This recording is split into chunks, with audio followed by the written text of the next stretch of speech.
High above Earth's atmosphere, the research vessel Axiometric maintained its cloaked orbit, its quantum sensors gathering data that increasingly defied explanation.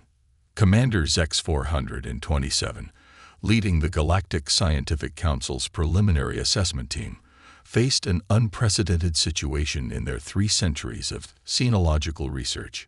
The crystalline display before them showed readings from a human settlement in the Siberian wilderness, where the temperature had plummeted to minus 62 degrees Celsius. According to all known biological principles, the carbon-based life forms should have ceased functioning hours ago. Instead, the humans were conducting what appeared to be routine maintenance on their primitive fusion reactor. Impossible, Zex 427 muttered, their neural pathways flickering with confusion. Run the analysis again, senior researcher Val. This is the 23rd iteration. Commander, Val responded, their tentacular appendages shifting through holographic data streams.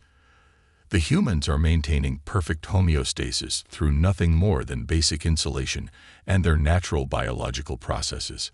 The commander's crystalline exoskeleton rippled with frustration. The Axiometric represented the pinnacle of the Council's technological achievement, a vessel designed to observe and classify emerging civilizations with perfect accuracy. Yet here they were, watching their fundamental understanding of biology crumble before their sensors. "Show me the Australian outpost," Zex 427 commanded. The display shifted to reveal humans working in the scorching heat of the Gibson Desert. The temperature read 52 degrees Celsius, well beyond the theoretical survival threshold for unaugmented carbon-based life forms. Yet there they were, mining operations continuing with nothing more sophisticated than primitive cooling suits and regular water intake. Their bodies simply adapt, Val noted, bringing up detailed biological scans. No genetic engineering, no technological assistance beyond the most basic tools. They're achieving this through pure biological processes we can't even begin to understand. The commander's attention shifted to another data stream, this one showing human activities in the Mariana Trench. And these deep-sea operations, surely they're using advanced pressure regulation technology. Negative, Commander. Their submersibles are remarkably primitive by our standards, yet they function perfectly at depths that should crush any vessel constructed with their current material science capabilities. The humans have simply found a way. The implications were staggering. The Council had spent millennia developing technologies to overcome the harsh limitations of physics and biology. Yet here was a species that seemed to casually ignore those very limitations through sheer biological adaptability and technological improvisation. What about their response to gravitational stress? Zex 427 asked, dreading the answer. Val brought up footage from various human space programs. They achieve orbit using chemical rockets, Commander. Chemical rockets. The researcher's voice carried a note of disbelief. Their acceleration tolerance exceeds anything we've observed in non-engineered species. Their vestibular systems adapt to zero gravity within days, and their bodies compensate for radiation exposure through natural cellular repair mechanisms we can't explain. The commander absorbed this information in silence, their crystalline form pulsing with troubled light. The Galactic Scientific Council had developed strict protocols for classifying and integrating new species into the galactic community. These protocols were based on supposedly universal biological and technological constraints. Humanity violated virtually every one of them. There's more, Val continued, almost apologetically. We've detected humans deliberately exposing themselves to environmental extremes for recreation. The display showed images of humans climbing mountains without oxygen support, diving into frozen lakes, and running ultra-marathons across scorching deserts. Recreation. Zex 427's translator struggled with the concept. They deliberately stressed their biological systems for enjoyment. Affirmative, and they appear to grow stronger from the experience. Their bodies adapt, becoming more efficient at handling similar stresses in the future. It's as if their entire species evolved to thrive on challenges that should be lethal. The commander made a decision. Initiate emergency protocol Omega-7. Suspend all standard classification procedures. Their crystalline form pulsed with the gravity of the moment. We're dealing with something unprecedented here. A species that treats what should be hard biological limits as mere suggestions. As the Axiometric's crew scrambled to comply, Zex 427 continued to watch the displays. On every continent, in every conceivable environment, humans were pushing boundaries that the Council had long accepted as absolute. They weren't using superior technology or advanced genetic engineering.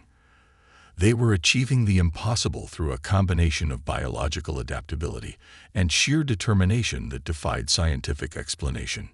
Send a priority message to the Council, the commander ordered. Classification: Ultra Enigma. Subject: discovery of a species that fundamentally challenges our understanding of biological and technological evolution. Recommend immediate establishment of a new research protocol. We're going to need to rewrite our entire xenological handbook for this one. As the message was dispatched through quantum channels, Zex 427 continued to watch the humans with a mixture of scientific fascination and existential dread. They had come seeking to classify a primitive species. Instead, they had found something that would force the entire galactic community to question its most basic assumptions about the nature of life itself. The mood aboard the Axiometric had shifted from scientific curiosity to profound unease. 2 solar cycles had passed since their initial observations, and each new data point about humanity only deepened the mystery. Senior researcher Val found Commander Zex 427 in the central observation chamber, surrounded by holographic displays showing human activities across the planet. "Commander, you need to see this," Val announced, their tentacles rapidly inputting commands into the ship's neural interface. "We've completed our analysis of human psychological responses to crisis situations." The displays shifted to show multiple scenarios: a settlement dealing with a devastating earthquake, a city facing an approaching hurricane, and a community battling widespread fires. But instead of the expected chaos, the humans demonstrated something remarkable. They're not just surviving, Zex 427 observed, their crystalline form refracting light in patterns of confusion. They're organizing, adapting, even helping others at risk to themselves. Precisely, Val confirmed. When faced with disaster, humans exhibit a peculiar behavioral pattern we're calling emergency coherence. Instead of fragmenting into individual survival responses, they form spontaneous cooperation networks. They actually become more effective under pressure. The commander watched as humans formed rescue chains, established emergency shelters, and improvised solutions with limited resources. This defies all known models of species behavior under stress. Have we confirmed there's no external coordination system at work? None that we can detect. It appears to be an emergent property of their social structure. But there's more. Val brought up new data streams. We've been studying their information exchange systems, what they call culture and art. The displays filled with examples of human creative expression, music, literature, visual arts, and scientific theories. They don't just communicate information, Val explained. They transform it, combine it in ways that create entirely new meanings. They can transmit complex emotional and conceptual content through abstract symbols and patterns. A sophisticated communication system isn't unusual among advanced species, Zex 427 noted. No, but this is. They do it for pleasure. They deliberately introduce ambiguity and multiple layers of meaning. They create fictional scenarios to explore potential realities. They use their communication systems not just to convey information, but to imagine possibilities that don't exist. The commander's crystalline structure flickered with realization. They're not just adapting to their environment. They're mentally modeling alternative environments and preparing for them in advance. Exactly, Val confirmed. And here's where it gets truly bizarre. The researcher brought up new data showing human educational systems, scientific research, and technological development. They deliberately create challenges for themselves. They pose questions that have no immediate practical value. They explore concepts purely to satisfy what they call curiosity. ZEX 427 watched as the displays showed humans engaging in activities that seemed to serve no survival purpose. Climbing mountains because they're there, diving into ocean trenches to see what's down there, launching probes into space to explore the unknown. This explains their technological development pattern. The commander mused. We couldn't understand how they advanced so quickly with their limited resources. They're not just solving problems as they encounter them. They're actively seeking out new problems to solve. And they share these challenges, Val added. When one human or group makes a discovery, they don't hoard the knowledge. They distribute it, build upon it collectively. Their scientific papers often end with questions rather than conclusions, deliberately highlighting areas of ignorance to encourage further exploration. The commander's form pulsed with troubled light.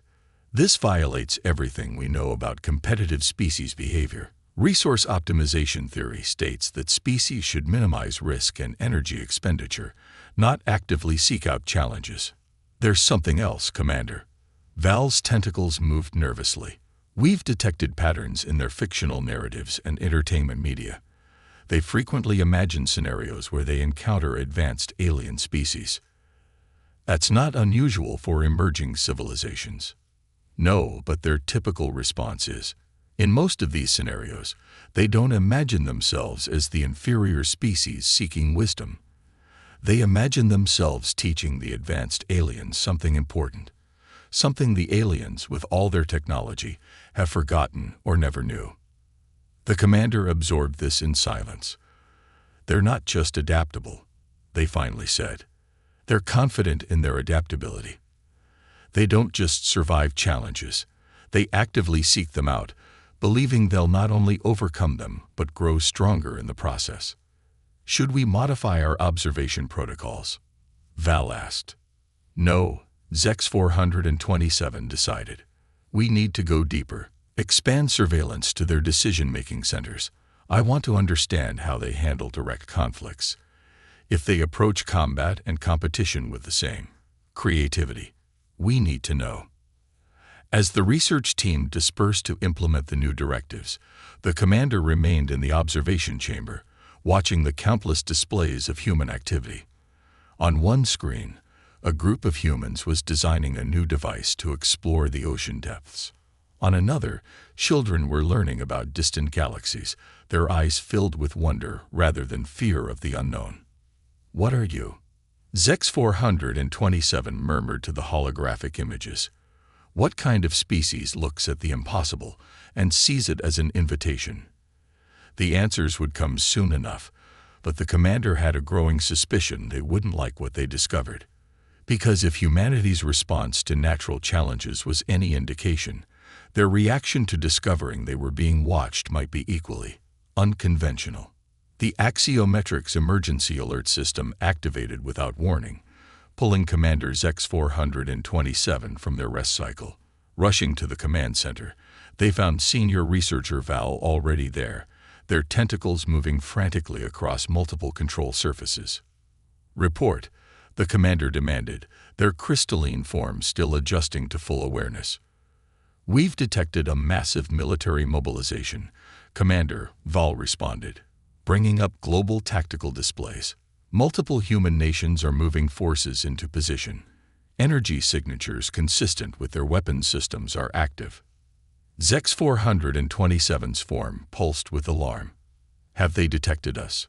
Are they preparing for first contact? No, Commander. This appears to be practice. The tactical displays showed naval vessels from multiple nations converging in international waters. Aircraft filled the skies, and ground forces moved into position across various terrains. But there was something odd about their movements. These are war games, Val explained. They regularly simulate conflict to test their capabilities and strategies. But you need to see how they do it. The commander watched as human forces divided into opposing teams, each adopting different tactical doctrines and technologies. Some used advanced stealth systems, while others relied on overwhelming force. Some employed sophisticated electronic warfare, while others deliberately restricted themselves to basic communications. They're not just practicing combat, Zex 427 realized. They're experimenting with it. Exactly, Val confirmed. Watch this engagement. The display focused on a naval exercise where a smaller force faced a numerically superior opponent. The smaller force should have been overwhelmed according to standard tactical calculations. Instead, they employed a series of unconventional maneuvers, using civilian shipping patterns and weather conditions to mask their movements. They're treating their limitations as advantages, the commander observed. The smaller force is using their reduced sensor signature to hide among civilian traffic patterns. They're exploiting gaps in their own detection systems. And here's where it gets interesting, Val continued, shifting the display to show the aftermath. After each exercise, they don't just celebrate the winners. They meticulously analyze every decision, every failure. They're learning from their mistakes in real time. The commander watched as human military leaders gathered to dissect their performance. They weren't just discussing what went wrong. They were actively proposing and debating alternative strategies, incorporating ideas from all ranks. Show me their historical combat records, Zex 427 ordered. New displays appeared, showing centuries of human military evolution. What emerged wasn't just a history of warfare, but a story of constant innovation. Each conflict spurred new technologies and tactics, which were then adapted for peaceful purposes. They turned warfare into a laboratory for innovation, Val noted. Their military exercises aren't just about maintaining readiness. They're incubators for new ideas. The commander's attention was drawn to a particular simulation where human forces were deliberately operating with severely restricted resources. What's happening here? They call it creative constraints, Val explained. They intentionally limit their capabilities to force innovation. In this exercise, they're practicing operations without satellite support or advanced communications. They're preparing for scenarios where their technology fails, Zex 427 realized. But more than that, they're learning to think beyond their technological advantages. The displays showed human forces adapting to each new restriction, finding ways to communicate using everything from light signals to pattern movements. They weren't just surviving the limitations. They were discovering new capabilities within them. There's something else you should see, Commander. Val brought up data from human military training programs. They don't just train their warriors in combat. They teach them history, psychology, engineering. Their military personnel are expected to be problem solvers first, warriors second. The commander watched footage of human soldiers building bridges in disaster zones, delivering medical aid to remote areas, and adapting military technology for civilian use. They're not just preparing for war, they noted. They're preparing for any challenge. And they share this knowledge, Val added. Different nations, despite their political rivalries, often train together. They deliberately expose themselves to different military doctrines and tactical philosophies. Zex 427's crystalline form flickered with troubled understanding. They're not just developing their capabilities. They're developing their adaptability itself. A new alert drew their attention. One of the war games had taken an unexpected turn. A participating unit, cut off from their command structure, had improvised a solution that wasn't in any tactical manual. They'd repurposed civilian infrastructure in ways the observers hadn't thought possible. Send an immediate update to the Council, the commander ordered. Classification, strategic imperative. We're not just dealing with a species that can adapt to challenges. We're dealing with one that actively creates challenges to force itself to adapt. Should we recommend any changes to first contact protocols? Val asked. The commander watched as the human forces began another round of exercises, already incorporating lessons from their previous attempts. Yes, remove all assumptions about technological or numerical superiority from the protocols. In fact, remove all assumptions entirely. These humans, ZEX 427 continued, their voice carrying a note of both admiration and concern. They don't just learn from their experiences. They deliberately seek out new experiences to learn from. And if they can't find new challenges, they create them. Val finished. Precisely. And we need to be very, very careful about becoming one of those challenges. In the Axiometrics Specialized Neurology Lab, Medical Officer Rin faced Commander ZEX 427 and Senior Researcher Val with visible agitation, their bioluminescent patterns flickering in distress. The room's holographic displays showed hundreds of human brain scans, each one more confounding than the last. "This shouldn't be possible," Rin stated, their tentacles gesturing at the data streams. "Their neural architecture violates fundamental principles of information processing." "Explain," Commander ZEX 427 ordered, their crystalline form reflecting the lab's blue light. "Look at these patterns." Rin brought up a real-time scan of a human solving what they called a crossword puzzle. They're simultaneously accessing language centers, memory banks, and creative processing nodes. But here's the impossible part. They're making connections that have no logical basis.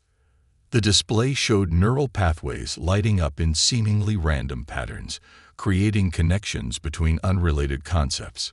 Yet somehow, these chaotic patterns were producing coherent, creative solutions. "They call it intuitive leaps," Val added. "Their brains can form connections between disparate pieces of information without going through standard logical progression." The commander watched as more scans appeared, showing humans engaged in various problem-solving tasks. "Are they using some form of quantum processing we haven't detected?" "No," Rin replied, frustration evident in their bioluminescence. "Their brains are entirely organic, using basic electrochemical processes, but they're achieving results that should require quantum computing capabilities." The display shifted to show a human artist creating a painting. "Watch this," Rin directed. "They're not just reproducing visual information. They're combining memories, emotions, and abstract concepts into something entirely new. They call it imagination. All advanced species have the ability to visualize and create," ZEX 427 noted. "Not like this," Rin countered. "Most species create through logical iteration, combining known elements in new ways. Humans, they create things that have no basis in their experience. They can conceive of things they've never seen, never experienced, and never could experience." Val brought up new data streams showing human scientific breakthroughs. Their scientific method is equally peculiar. They don't just observe and deduce. They make intuitive leaps, then work backward to prove them. The commander watched recordings of humans making scientific discoveries. They're using their neural chaos as a tool, they realized. Their apparent cognitive inefficiency is actually generating novel solutions. "Exactly," Rin confirmed. "And there's more. When faced with complex problems, they don't just use logic. They engage their emotions. Look at these scans of human scientists working on theoretical physics problems." The displays showed brain activity where emotional centers were actively participating in abstract mathematical calculations. "They're not just thinking about the problems," Rin explained. "They're feeling them." "But surely this makes them less efficient?" ZEX 427 questioned. "That's what we thought," Val interjected. "But their emotional engagement appears to enhance their problem-solving capabilities. They form what they call intuition, a combination of logical analysis and emotional processing that can reach solutions faster than pure logic." Rin brought up more data, this time showing human responses to failure. "And here's perhaps the most remarkable thing. They learn from failure differently than any species we've studied. Watch this." The displays showed humans failing at various tasks, scientific experiments, artistic attempts, technological innovations. But instead of abandoning failed approaches, they were using them as springboards for new ideas. "They don't just learn what doesn't work," Rin explained. "They use failed attempts to imagine new possibilities. Each failure expands their conception of what might be possible." And they share these failures, Val added. They have entire systems dedicated to publishing failed attempts, discussing what went wrong, and proposing new approaches. They call them peer reviews and postmortems. The commander's crystalline form pulsed with deep thought. They're not just problem solvers, they said slowly. They're problem explorers. Each solution leads them to new questions, new possibilities. There's something else you need to see, Rin said, bringing up new neural scans. When they encounter truly novel situations, their brains don't just process them. They light up with pleasure signals. They actually enjoy being confused. The displays showed humans encountering paradoxes, struggling with impossible problems, facing situations that defied their current understanding. In each case, their neural patterns showed signs of both stress and pleasure. They're addicted to mystery, Val observed. The unknown doesn't frighten them. It excites them. Commander Zex 427 absorbed this information in silence, their crystalline structure refracting light in patterns of deep concern.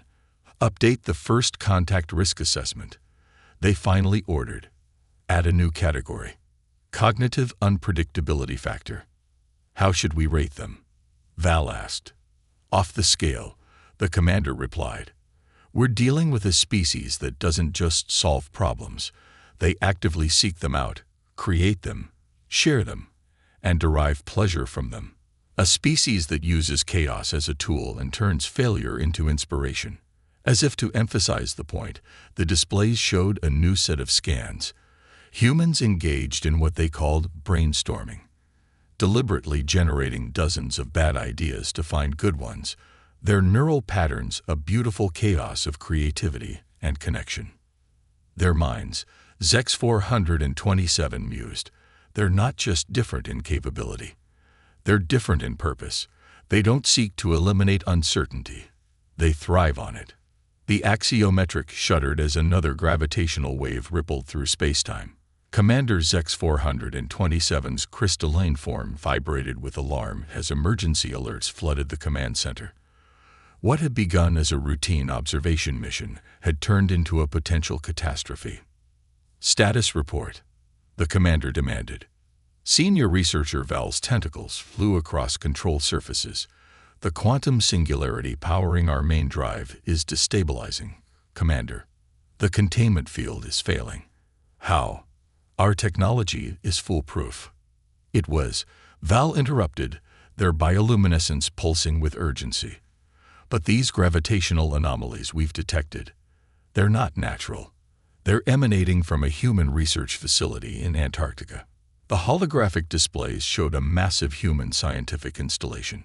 Energy readings suggested they were conducting experiments with fundamental forces, experiments that should have been far beyond their technological capability.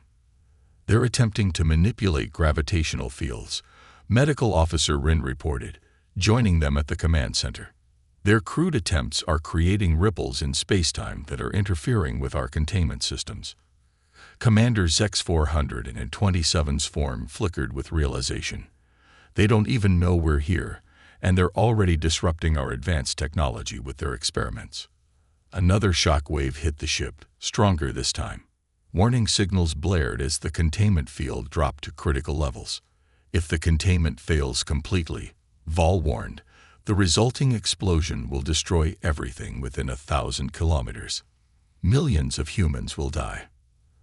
The commander faced an impossible choice. Their mission protocols strictly forbade revealing themselves to pre-contact species.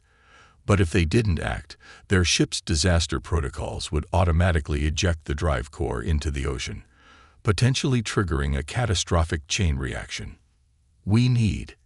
Zex 427 hesitated, their crystalline structure clouding with conflict. We need their help. Commander, Val's shock was evident. The protocols are based on assumptions that these humans have already proven wrong. The commander's form hardened with decision. Initiate emergency contact. Transmit our situation to their research facility. Moments later, the human facility's main display screen flickered to life with the axiometrics transmission.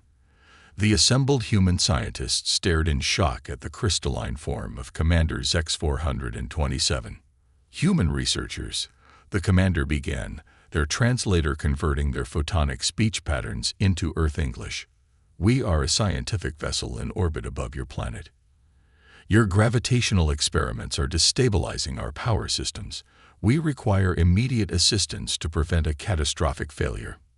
The humans' initial shock lasted precisely 2.3 seconds. Then, to the aliens' amazement, they burst into action with practiced efficiency. Rather than panic at the revelation of alien life, they immediately focused on the technical problem. "Send us your containment field specifications," the lead scientist responded, already directing her team to reconfigure their equipment. "We'll modify our gravitational field to counteract the interference." What followed was a crash course in human crisis response. The scientists didn't just stop their experiment. They reproposed it, using their crude but innovative gravitational technology to create a stabilizing field around the axiometric. "Remarkable," Val observed, watching the humans work. "They're adapting our quantum specifications into their mathematical models in real time. They're not just following instructions, they're improving them." The humans had split into teams, some working on immediate stabilization, others already theorizing new containment protocols. They asked questions that revealed both their technological limitations and their startling intuitive grasp of cosmic principles. "Containment field stabilizing," Rin reported. "But this is strange. The humans aren't just counteracting the interference. They're using it to enhance their own understanding. They're learning from our crisis." Commander ZEX-427 watched as the humans excitedly discussed new possibilities emerging from their improvised solution. Even as they worked to prevent a disaster, they were already seeing opportunities for advancement in their own research. "Your assistance is appreciated," the commander transmitted, their translator struggling to convey the complex mix of relief and bewilderment they felt. The human lead scientist grinned. "We should be thanking you. Do you know how long we've been hoping to confirm our theories about quantum containment fields? This is amazing. Once we've stabilized your systems, would you be willing to discuss?" Another tremor interrupted her, but weaker this time. The human solution was working, but the commander could see they weren't just satisfied with solving the immediate crisis. They wanted to understand it, learn from it, grow from it. "Commander," Val spoke privately, "they're not just saving us. They're using this crisis to advance their own understanding of physics. They're treating a potential catastrophe as a learning opportunity." ZEX-427's crystalline form pulsed with a new kind of concern. "Update the first contact protocols again. Add a new observation. They don't just solve problems we give them.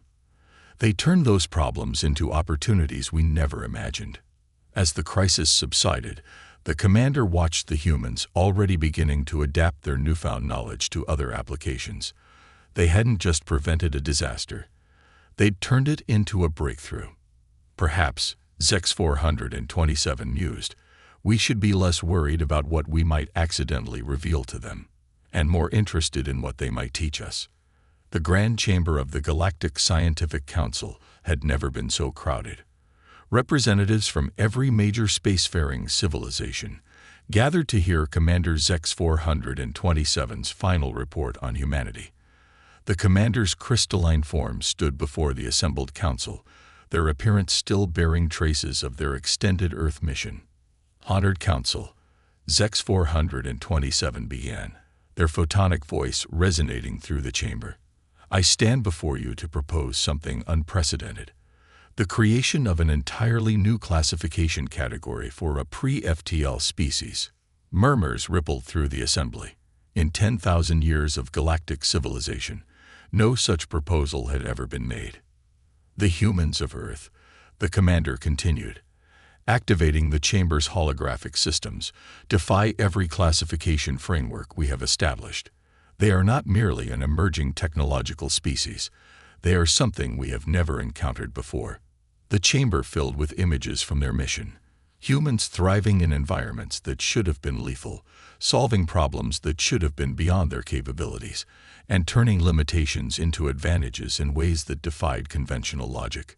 During our observation mission, we documented 2,847 instances of humans directly violating what we thought were universal biological and technological constraints. But more importantly, we discovered that these violations weren't exceptions. They were fundamental to human nature itself. Senior researcher Val stepped forward, their tentacles manipulating the display to show the Antarctic incident. When our containment systems failed, these humans didn't just help us prevent a catastrophe. They turned our crisis into an opportunity for their own advancement. Within hours of first contact, they had begun adapting our quantum principles to their own crude but ingenious technologies. Medical Officer Rin added their own testimony. Their neural architecture suggests they don't just adapt to challenges, they require them for optimal functioning. They actively seek out problems, create artificial challenges, and derive pleasure from solving what they call impossible tasks. The Council's chief administrator, a being of pure energy, spoke. "What classification do you propose, Commander?" Zex 427's form pulsed with conviction. "I propose we classify humanity as a catalyst species. They don't just develop technology. They transform it. They don't just solve problems. They redefine them. Every limitation we place on them becomes a challenge they turn into an advantage." The holographic displays showed hundreds of examples, humans turning failed experiments into new discoveries, adapting to hostile environments by changing themselves rather than their surroundings, and consistently finding solutions that more advanced civilizations had overlooked precisely because of their technological limitations. "But there's more," the commander continued. "Their unpredictability isn't a weakness. It's their greatest strength. They don't progress linearly. They make intuitive leaps, embrace chaos as a creative force, and consistently achieve breakthroughs by breaking our fundamental assumptions about what's possible." The chamber erupted in debate. Some council members argued that humanity was too unpredictable to be safely integrated into galactic society. Others saw unprecedented opportunities for advancement. "Consider this," Zex 427 pressed on. "Every species here achieves space travel by following similar technological progressions. But humans, they reached their moon using chemical rockets and slide rules. They're exploring their solar system with technology we would consider primitive. They're achieving results that should be impossible because they simply refuse to accept that they are impossible." The chief administrator's energy form flickered thoughtfully. "What are your specific recommendations, Commander?" "First, that we abandon standard first contact protocols entirely for Earth. Any attempt to guide their development according to our models would be counterproductive. Second, that we establish a permanent observation post, not to monitor them, but to learn from them. And third," the commander paused, their crystalline form pulsing with intensity, "that we prepare ourselves for the possibility that humanity will not simply join galactic civilization. They will transform it." The chamber fell silent as the council considered these unprecedented recommendations. Finally, the chief administrator spoke again. "You believe they will achieve faster than light travel?" "I believe," Zex 427 replied, "that they will either find a way to achieve it, or they will discover something entirely new that makes it unnecessary. That is what makes them unique. They don't just overcome limitations, they transcend them." The final displays showed humans continuing their endless quest for knowledge. Children looking up at the stars with wonder, scientists pursuing questions simply because they existed, and countless individuals pushing the boundaries of what their species could achieve. "We cannot predict what humanity will become," the commander concluded. "And that, honored council, is precisely why they are so remarkable. They are not defined by what they are, but by what they might become. They are not limited by what they know, but driven by what they have yet to learn." The council chambers hummed with energy as the final decision was made. Humanity would be classified as the galaxy's first catalyst species, a civilization that didn't just grow and advance, but fundamentally transformed the very nature of advancement itself. As the commander left the chamber, they reflected on their time observing Earth. They had gone to study a primitive species and instead had discovered something that would forever change their understanding of what was possible. The humans had taught them their greatest lesson yet, that the true measure of advancement wasn't in having answers, but in never stopping to ask questions. The galaxy would never be the same, and that perhaps was humanity's greatest gift of all.